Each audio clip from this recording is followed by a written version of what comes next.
ይህ የሚያሳየን ኃጢአትን እምቢ ማለት አለብን። ማንም አላየውም ነበር። ያን ኃጢአት ከንጉሱ ሚስት ጋር መፈጸም ይችል ነበር። ሁሉን ነገር አመቻችታ ነበር ይሄን ያለችው።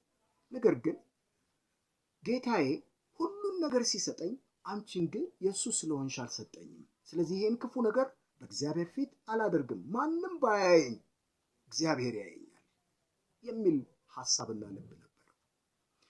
ወንድሞችና እህቶቼ እኛም እንደዚሁ ነው። ማንም ላያየን ይችላል።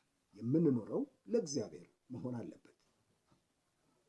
በቅድስና መኖር የሚለው ሐሳብ በሰው ላይ ሸክም መጫን ስለሆነ አስፈላጊ አይደለም ብለው የሚያምኑ አሉ። ግን ይሄ ስህተት ነው። ሰው መዳን የሚችለው በእግዚአብሔር ምሕረት ወይም ጸጋ እንጂ በሚሰራው የጽድቅ ስራ ስላልሆነ ስለ ቅድስና ማስተማር አስፈላጊ አይደለም ይላሉ።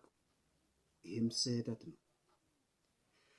እንደነዚህ አይነቶች ጠባቡን የክርስትና መንገድ ሰፊ የሚያደርጉ የክርስትና ሕይወት መስቀል የሌለበት አድርገው የሚያስተምሩ ወይም የሚሰብኩ ናቸው። እግዚአብሔር ለኛ ያለው ዓላማ በቅድስና እንድንኖር ነው። እግዚአብሔር ለኛ ያለው ዓላማ በቅድስና እንድንኖር ነው። ነገር ግን የጠራችሁ እግዚአብሔር ቅዱስ እንደሆነ እናንተም በኑሯችሁ ሁሉ ቅዱሳን ሁኑ። ምክንያቱም እኔ ቅዱስ ስለሆንኩ እናንተም ቅዱሳን ሁኑ ይላል። አንደኛ ጴጥሮስ ምዕራፍ 1 ቁጥር 16። የተወደዳችሁ ወንድሞች እህቶች፣ እንዲሁም ውድ እንግዶች ቅዱሳን ሁኑ የሚለው ሐሳብ ስለሚተልቅብን ራሳችንን ስለምናውቅ ማን እኔ ብለን መጠየቃችን አይቀርም። እውነት ነው። ቅዱስ በሚለው የማዕረግ ስም መጠራት የሚፈልግ ወይም በድፍረት በዚህ የክብር ስም መጠራት ይገባኛል የሚል ስጋ ለበስ ይኖራል ብለን ማመን ያቅተናል። ምክንያቱም ኃጢአተኛ ስጋ ስለያዘን።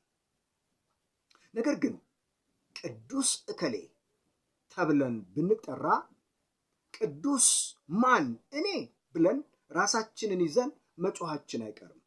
ቅዱስ የሚለው ሐሳብ ስጋ ለበስ ሰው የሚደርስበት መንፈሳዊ እድገት ይመስለን እንጂ አማኞችን ቅዱሳን ሁኑ ብሎ ሲያዛቸው እንዲሁም የእግዚአብሔር ቅዱስ ሕዝብ ብሎ ሲጠራቸው መጽሐፍ ቅዱስ ውስጥ